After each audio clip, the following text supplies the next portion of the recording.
students, myself Rubina Chaudhary, and we are back with one more lecture of chemical equilibrium.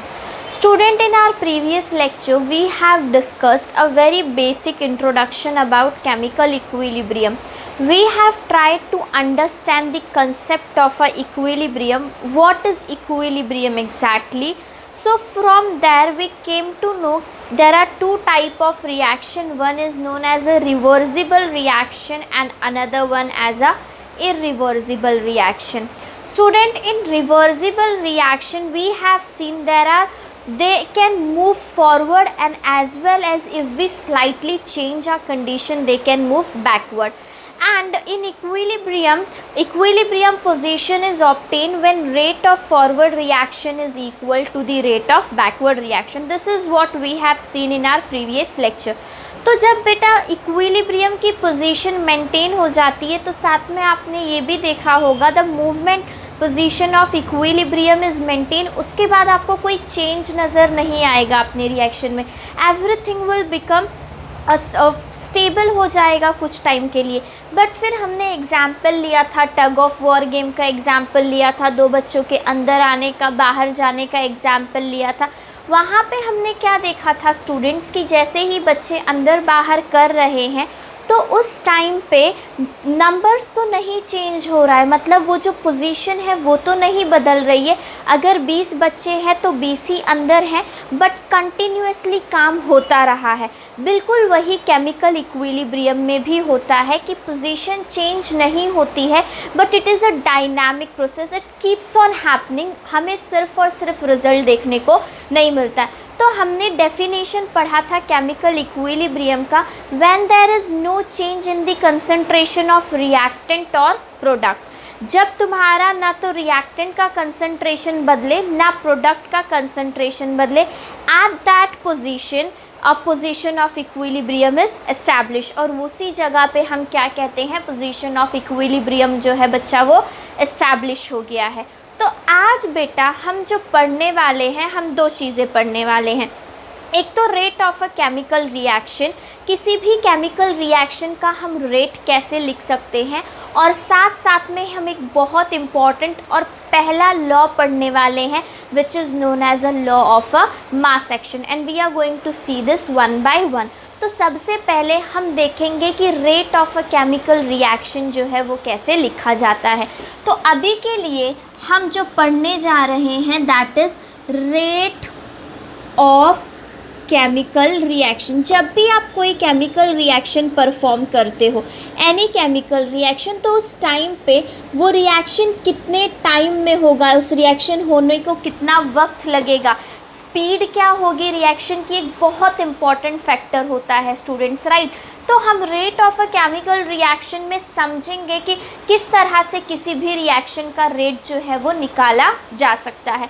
तो student, इसके लिए हम rate of a chemical reaction को find out करने के लिए एक रिएक्शन ले रहे हैं. Consider a very simple reaction which we are going to see is A plus B मेरे पास रिएक्टेंट है, और ये A प्लस बी आगे जाके मुझे देने वाले हैं product C plus D. Okay students, यहाँ पे हमने लिख लिया A प्लस बी और ये आगे जाके मुझे देने वाले हैं प्रोडक्ट C प्लस डी. बहुत सिंपल सा रिएक्शन है. अभी मैंने यहाँ पे स्टिकोमेट्रिक कोएफिशिएंट नहीं लिया है, मैंने कोई टर्म्स को इन्वॉल्व नहीं किया, और ना ही मैंने ये रिएक्शन को रिवर्सिबल फॉर्म में लिखा. ये भी अगर आप देखोगे तो you can very easily notice student कि मैंने बोला था हम इक्विलिब्रियम में आगे जाके सीधा कैसे पढ़ने वाले हैं, रिवर्सिबल रिएक्शन के बारे में बात करेंगे. मतलब we are going to talk about bidirectional arrow. But before going on bidirectional arrow student, we have to understand कि अगर ऐसा कोई रिएक्शन आता है तो हम उसका रेट कैसे लिख सकते हैं. तो इसको समझने से पहले किसी भी रिएक्शन को मैं एक और चीज़ लिख देती हूँ कि ये जो तुम्हारा है A प्लस बी, ये इस रिएक्शन का रिएक्टेंट है, right students. It's a very basic thing. और ये जो C प्लस डी है तुम्हारा, ये तुम्हारा प्रोडक्ट है. ओके बच्चा, तो अब क्या बोला जाता है, जब भी आपको किसी भी रिएक्शन का रेट लिखना है, मतलब if you are suppose to write down rate of chemical reaction, अगर आपको किसी भी केमिकल रिएक्शन का रेट लिखना है तो उसको लिखने का जो तरीका है इट विल बी, जो भी तुम्हारा minus D by D T और यहाँ पे स्क्वायर ब्रैकेट में जो भी आपके पास रिएक्टेंट आएगा it will be D by D T और स्क्वायर ब्रैकेट में आपका रिएक्टेंट। इस तरह से आ गया। ये बेटा तुमने लिखा है रिएक्टेंट के टर्म्स में। दोबारा से हम ए और बी के टर्म्स में भी इसको समझेंगे बट वन बाय वन। ये डी बाई डी टी का मतलब होता है स्मॉल चेंज, और यहाँ पे जो टी है वो तुम्हारा टाइम बता रहा है, मतलब जैसे जैसे टाइम जो तुम्हारा इंक्रीज होगा वैसे वैसे तुम्हारा रिएक्टेंट जो है वो कन्वर्ट हो रहा है। D by D T that is small change in time will give you a small change in the reactant. और जब भी तुम रिएक्टेंट के टर्म्स में लिखोगे ना बच्चा, तो हमेशा डी बाई डी टी के साथ माइनस साइन आएगा, नेगेटिव साइन आएगा। और ये जो negative sign on reactant side implies that concentration of reactant is decreasing.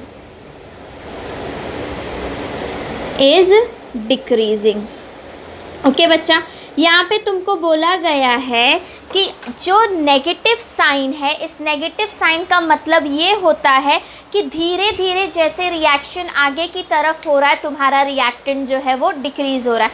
शायद आपको नहीं समझ आया हो तो उसके लिए हम यहाँ पे ले लेते।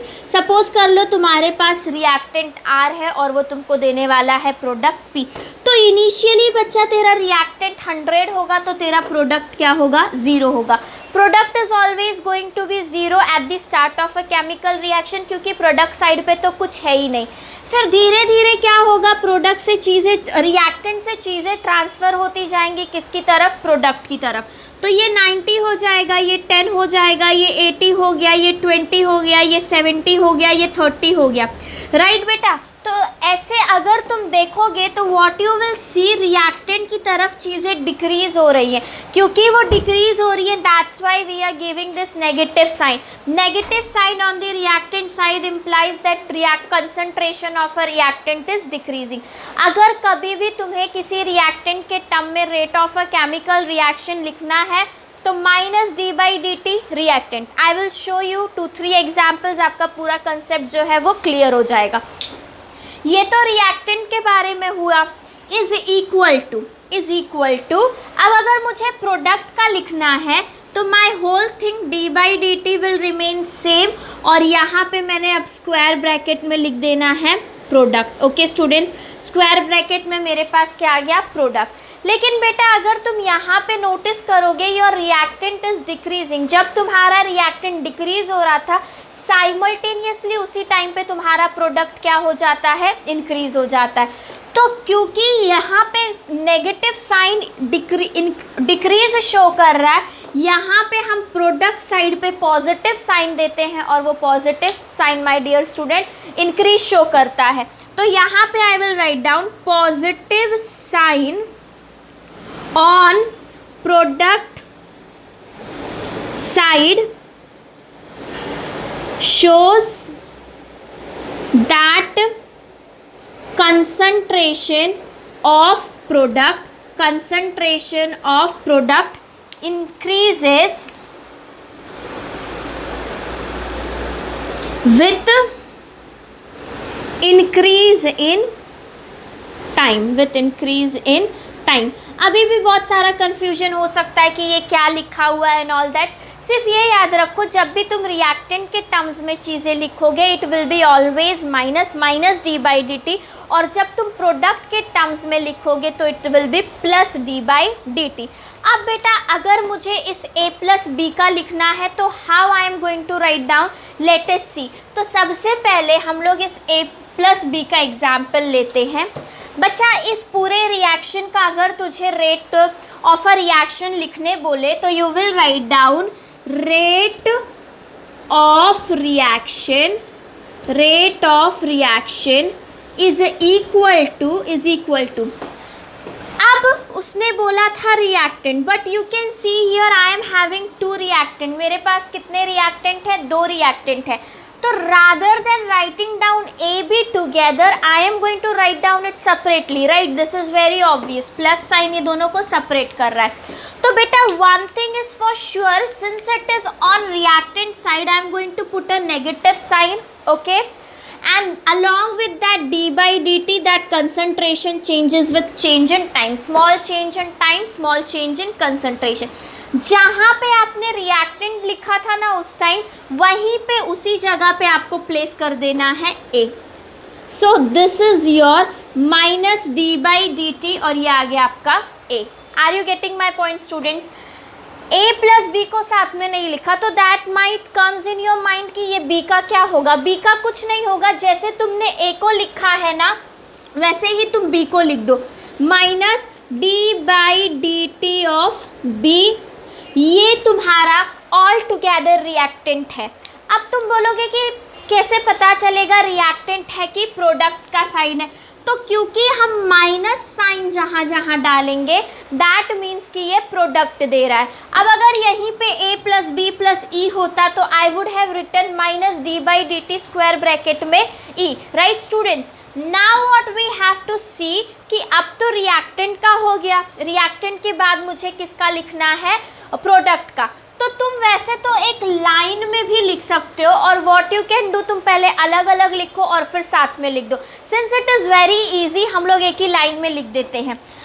प्रोडक्ट के लिए लिखते वक्त फिर से तुम एक इक्वल साइन दे दो, is equal to, I have to write down for product side, that's why it is very easy for me to understand, I am going to give a positive sign plus, और यहाँ पे आ जाएगा plus D by D T और square bracket में C, plus D by D T square bracket C. यहाँ पे plus sign जो है वो इंडिकेट कर देगा कि तुम प्रोडक्ट की बात कर रहे हो स्टूडेंट्स, और साइमल्टेनियसली डी के लिए हो जाएगा plus D by D T और स्क्वायर ब्रैकेट में आ गया आपका डी। और यही एक rate of a chemical reaction को लिखने का तरीका है।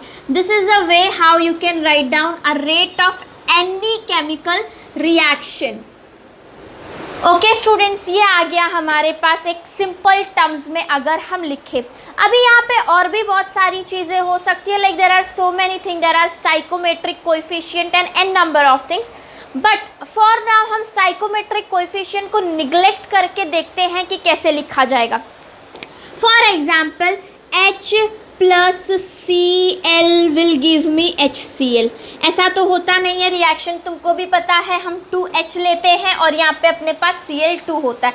बट फॉर नाउ अगर तुमको इस केमिकल रिएक्शन का, अगर तुम्हें इस केमिकल रिएक्शन का रेट लॉ पूछा rate of a chemical reaction लिखने के लिए बोला जाएगा तो तुम कैसे लिखोगे बेटा? तुम इसके लिए लिखोगे rate of chemical reaction, rate of chemical reaction is equal to, सबसे पहले हाइड्रोजन के लिए लिखना है and I have to write down from reactant side, तो क्योंकि मैं रिएक्टेंट साइड पे लिख रही हूँ it is minus D by D T, ये चीज़ तो मुझे बिना सोचे ही लिख देनी है।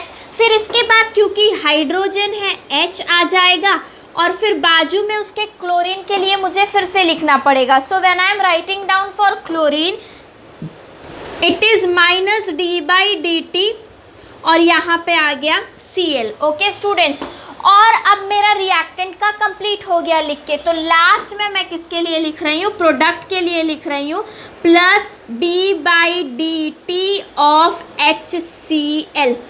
This is how we have completed rate of reaction लिखना for any particular chemical reaction. What if student stoichiometric coefficient comes in picture, तो वो टॉपिक आपको अभी क्लास 11 में नहीं है, so that you are going to see in class 12 when you are going to study chemical kinetics.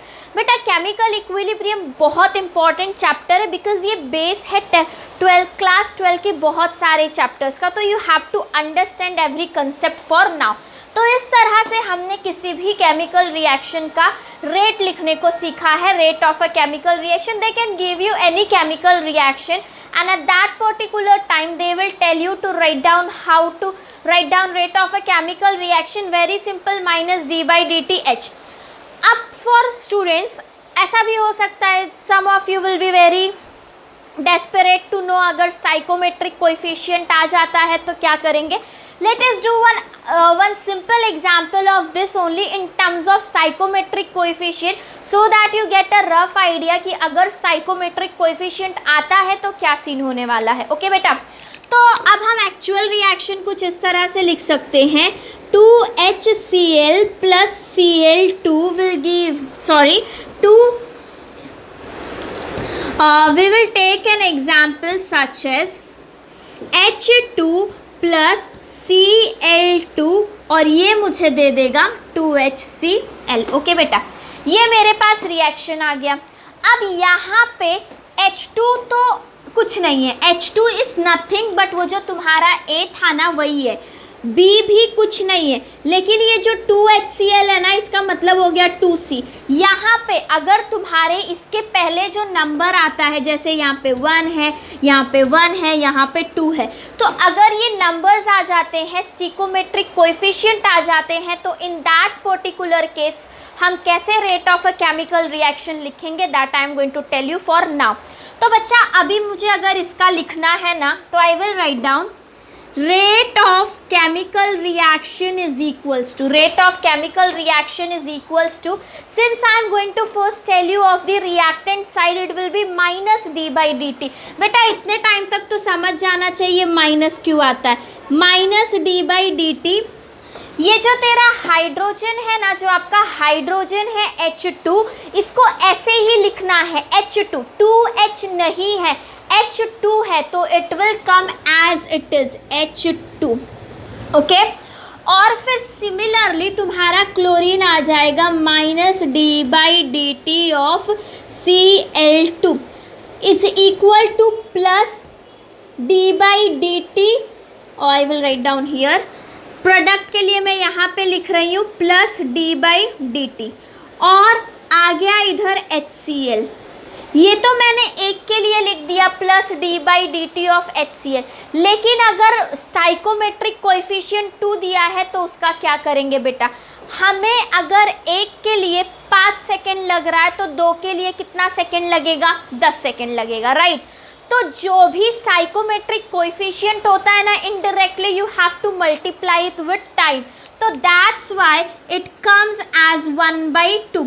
तो ये time जो है तुम्हारा वो मल्टीप्लाई हो जाएगा. If it is 5 for 1 then 2 into 5 that will give you 10 for 2.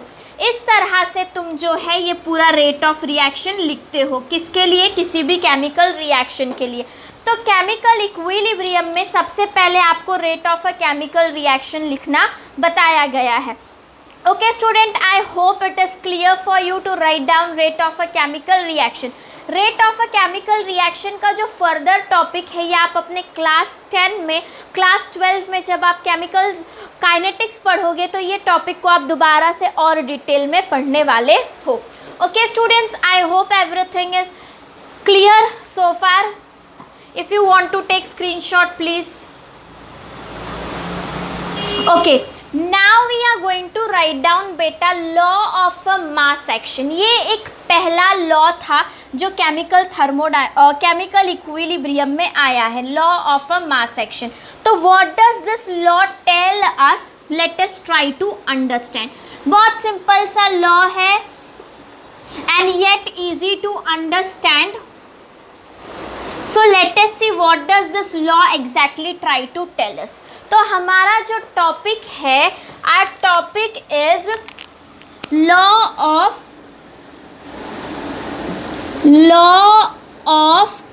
mass action. Okay, law of mass action ये हमारा टॉपिक है अभी के लिए. लॉ ऑफ मास एक्शन पहला लॉ था केमिकल इक्विलिब्रियम में. तो ये लॉ बोलता क्या है ये बाद में, एक्चुअल में इसका जो डेफिनेशन है वो हम थोड़ी देर बाद देखेंगे. पहले हम इसको रिएक्शन के टर्म्स में समझते हैं कि what does this law is trying to tell you, and for that we are going to take a very simple reaction. Consider, हमारा वही सिंपल सा रिएक्शन होगा A प्लस बी, और वो मुझे जाके देने वाला है product A plus B, and that is going to give me a product. Okay students, तो अभी हमने ये लिख लिया. ये लॉ क्या बोलता है, अगर तुम्हें किसी भी रिएक्शन का लॉ ऑफ मास एक्शन निकालना है तो the rate of a chemical reaction, law of mass action will also tell you to find out rate of a chemical reaction. अभी तुमने एक तरीके से rate of a chemical reaction निकालना सीख लिया -d/dt के टर्म्स में, but this is another way through which you can find out the rate of a chemical reaction. तो बोलता है रेट ऑफ केमिकल रिएक्शन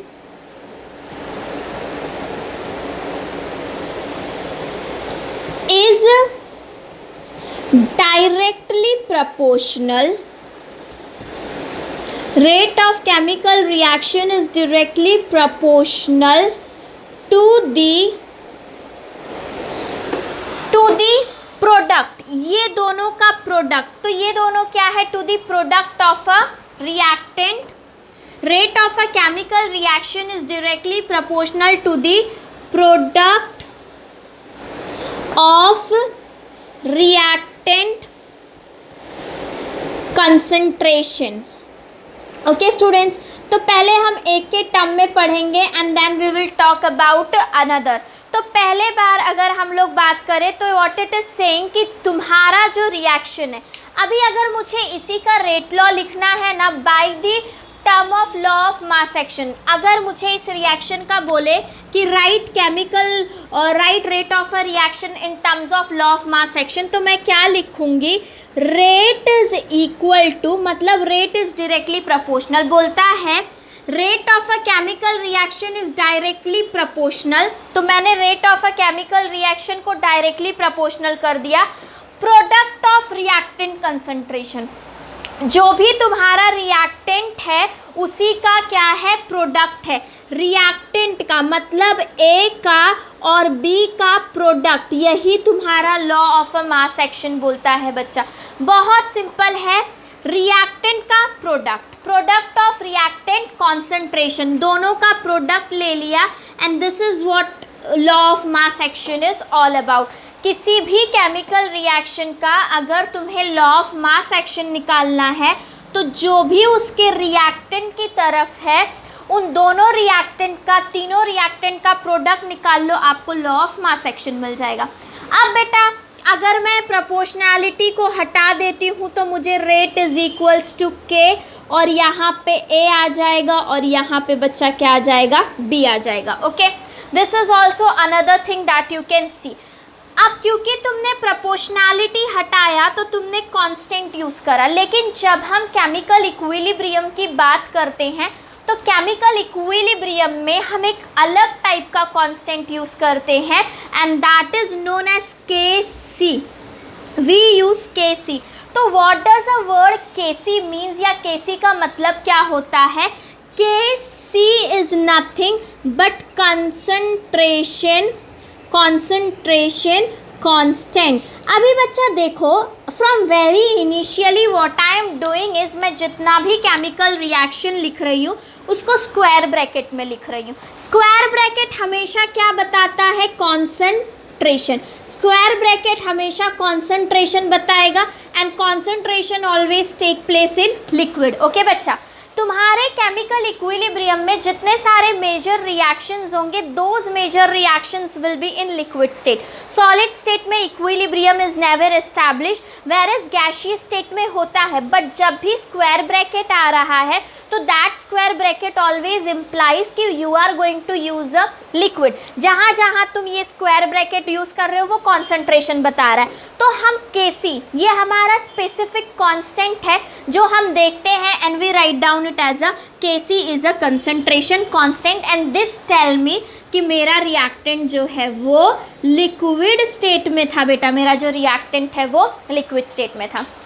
अब अगर तुमको इसी रिएक्शन का, जैसे हमने ना H2 plus Cl2 will give me HCl, ऐसा कुछ रिएक्शन था। इसका अगर तुमको rate of a chemical reaction निकालने बोले तो I guess you all can write down minus D by D T, square bracket में H2 is equal to minus D by D T, square bracket में Cl2, और वो आगे जाकर आपको वो चीज़ दे देगा। ठीक है बच्चा। लेकिन अगर इसी रिएक्शन का मुझे बोले लॉ ऑफ मास एक्शन लिखो, लॉ ऑफ मास एक्शन, तो it is again very simple बच्चा। लॉ ऑफ मास एक्शन भी एक्चुअल में तुझे rate of a chemical reaction ही लिखने बता रहा है, and that is telling you rate of chemical reaction is equal to, rate of a chemical reaction is equal to, equal से पहले हम लोग डायरेक्ट प्रोपोर्शनैलिटी लिखते, बोलता क्या है रिएक्टेंट का प्रोडक्ट। तो मेरे पास दो रिएक्टेंट है, एक रिएक्टेंट मेरा H2 है, दूसरा रिएक्टेंट मेरा Cl2 है, दोनों का प्रोडक्ट ले लिया और मुझे मिल गया मेरा, क्या मिल गया बेटा, law of a mass action. अभी नेक्स्ट स्टेप क्या करना है मुझे, नेक्स्ट स्टेप मुझे अपना प्रोपोर्शनैलिटी को हटा देना है और प्रोपोर्शनैलिटी को रिप्लेस कर देना है किससे, कांस्टेंट से। और क्योंकि ये स्क्वायर ब्रैकेट है और बता रहा है कि ये लिक्विड है, तो तुम कौन सा कांस्टेंट यूज़ करने वाले हो, you are going to use Kc। तो तुम्हारा आगे जाके आ जाएगा Kc is equals to H2Cl2, okay, and this is your rate of chemical reaction. ये rate of a chemical reaction जो आपने यहाँ पे लिखा है, ये है in terms of law of mass action. Law of mass action, law of mass action बोलता है किसी भी केमिकल रिएक्शन का रेट जो होगा, rate of a chemical reaction is directly proportional to the product of reactant concentration. जो भी तुम्हारा रिएक्टेंट कंसंट्रेशन है उसका प्रोडक्ट ले लो, वो तुमको क्या दे देगा, वो तुमको दे देगा rate of a chemical reaction. I hope student I am clear so far. लेकिन बच्चा अभी इधर भी हम लोगों ने वही किया, here also we are missing a stoichiometric coefficient. हमने स्टिकोमेट्रिक कोएफिशिएंट को अभी भी नहीं लिया कि अगर स्टिकोमेट्रिक कोएफिशिएंट आ गया तो क्या होगा। तो लेट अस सी, अगर यहाँ पे स्टिकोमेट्रिक कोएफिशिएंट आ गया, then what will happen and what changes are going to take place. So I am going to erase this, और अब हम लोग बात कर लेते हैं स्टिकोमेट्रिक कोएफिशिएंट के टर्म्स में। Reaction A, okay, we will not take A, 1A plus 2B is giving me 3C plus 4D। Okay बच्चा, टू मेक इट सिंपल मैंने 1 2 3 4 लिया है। 1 2 3 4 is nothing but this stoichiometric coefficient, मतलब A की सिर्फ एक क्वांटिटी है, B का 2 है, C का 3 है, D का 4 है। If they tell you dear students, if they tell you कि तुम्हें इस केमिकल रिएक्शन का law of a mass action लिखना है, law of a mass action लिखना है, तो बच्चा सबसे पहले मैं तुमको दोनों टर्म्स में बताती हूँ। Rate of chemical reaction simply लिखने बोला तो तुम क्या करोगे, minus D by D T किसका, ए का, फिर इज इक्वल टू माइनस 1/2 आ जाएगा तुम्हारा डी बाई डी टी किसका, बी का, is equal to plus 1/3 D by D T किसका, सी का, और लास्ट में आ जाएगा plus 1/4 D by D T किसका, डी का। ये तुमने rate of a chemical reaction के टर्म्स में लिखा है। आगे जाके तुम लिखने वाले हो कि तुम किस तरह से law of a mass action के टर्म्स में लिखोगे।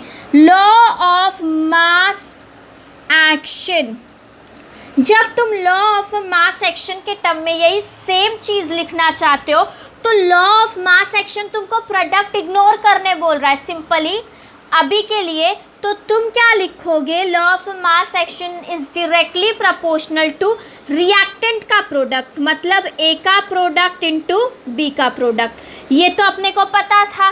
तो ये जो नंबर है ना साइड में, ये नंबर 1 और 2 वो कहाँ पे चला जाएगा, ए का नंबर उसके पावर में चला जाएगा और बी का नंबर उसके पावर में चला जाएगा और तुम्हारा रिएक्शन हो जाएगा Kc is equals to a to the power 1 and b to the power 2. This is your law of mass action for any given reaction. इस तरह से लिखोगे. I will give you one more example student, not for rate of a chemical reaction but for the law of a mass action.